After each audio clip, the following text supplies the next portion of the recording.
And I noticed that you also work with mom a lot, and that's pretty instrumental. I'm sure she don't let nobody mess with her baby. You know what I mean? But that desire, as you first of all right, let me just tap into Yo Gabba Gabba because DJ Lance Rock, Yo Gabba Yeah, Gabba. We talking orange suit.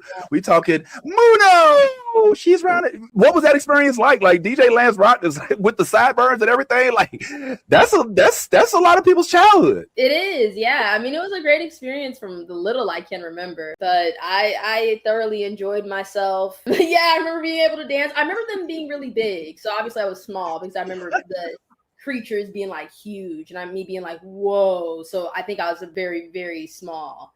That's my biggest memories of this set was like really huge for me. Okay, well, that's interesting because not only do you have that experience with coming up in Yo Gabba Gabba, but you have not only acted, but you've voiced a lot of characters that a lot of folks have fallen in love with. And I mean, I'm just curious, what's it like being such a popular voice actor, and how do you choose your roles? Because if I'm looking at what I see you voice, they all seem to be very, very inspirational, representational roles. Is that by choice? Well, first of all, I'm just blessed to be able to act and do this as a career, do anything, creative as a career and money. So I'm grateful.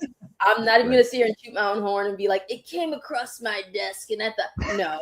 I audition for everything. I pretty much I go for anything for the most part, as long as it doesn't like conflict with, things that believe like like morals wise, like my values, Right. my religion, like those are like no goes. But beyond that, I send things out all the time. So I try to be honest about that because I don't want anybody sitting here like, oh my gosh, she just gets to choose everything. And she's like, when it comes across with it, like, no, I'm a level with you. Like I'm hustling just like, all Right. the other amazing artists in this industry. But I have been so blessed to be able to play some amazing roles. And I'll Yeah. shout out like one of my favorite directors, Christy Reed, who is like always, I feel like, looking out for me.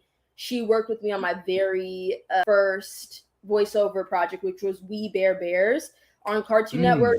I have like a few lines, but I really think from there I made connections with her, with Cartoon Network.